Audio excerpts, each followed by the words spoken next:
Full business. First one is 2740, amending Chapter 11, Fire Prevention and Protection of Code of Ordinances relative to the adoption of 2009 edition of the International Fire Code.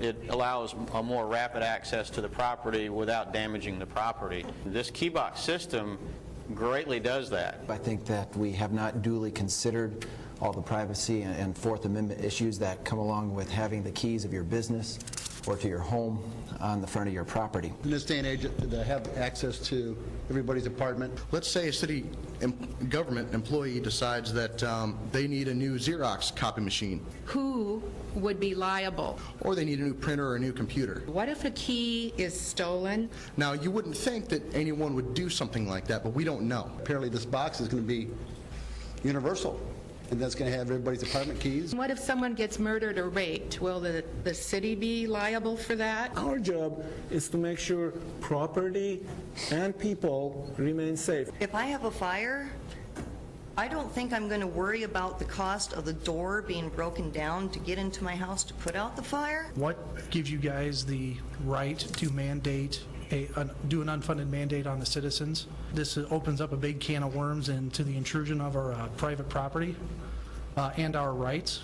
I believe it is our right to protect the citizens the best we can, and that's one of the rules of government. Giving up our rights for your idea of what's best protecting us is unconstitutional. That is something that will be decided by a higher authority than you or I. The Constitution is not an instrument for the government to restrain the people. It is an instrument for the people to restrain the government. We can't eliminate all risks in life, because to have freedom, that involves risk. And the more laws you have, the less freedom you have. There's a lot of speculation on constitutionality, and I speculate that the question of constitutionality has probably been asked. To me, not to think that the constitutionality of something has never been questioned, yeah, I've thought of that, but, you know, it's never been decided by the judicial branch that it's unconstitutional to mandate these. Let's say something happens in a building, whether there are people in there or not, and an alarm goes to the fire department and the fire crew arrives. It could be a false alarm, so do you want them to just tear down everything, go inside to find out there is nothing? Or if you're out of town, they should just wait around? No, I think go in and tear it down, because I have insurance for that kind of stuff. I'd still like to have the old-fashioned way, and I'd have everybody have access to my house. This ordinance in no way affects residential property. There's absolutely no effort to put lock boxes on my house, and I wouldn't let them. This seems to me to be a slippery slope. First you're talking about commercial buildings,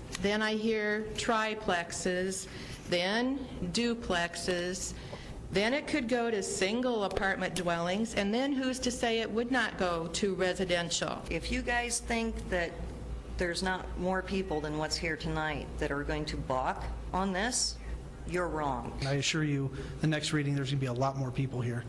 Merits of an idea does not depend on the number of people who hold that idea. If it's something unsafe, we, the elected officials of this city, will do everything we can in the best of our abilities to protect the citizens. It doesn't matter how many people are in this room.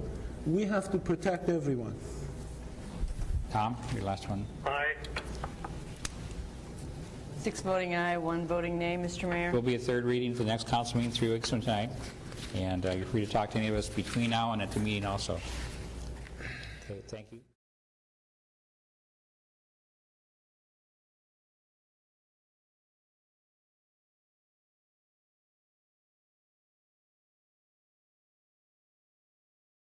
Merits of an idea does not depend on the number of people who hold that idea.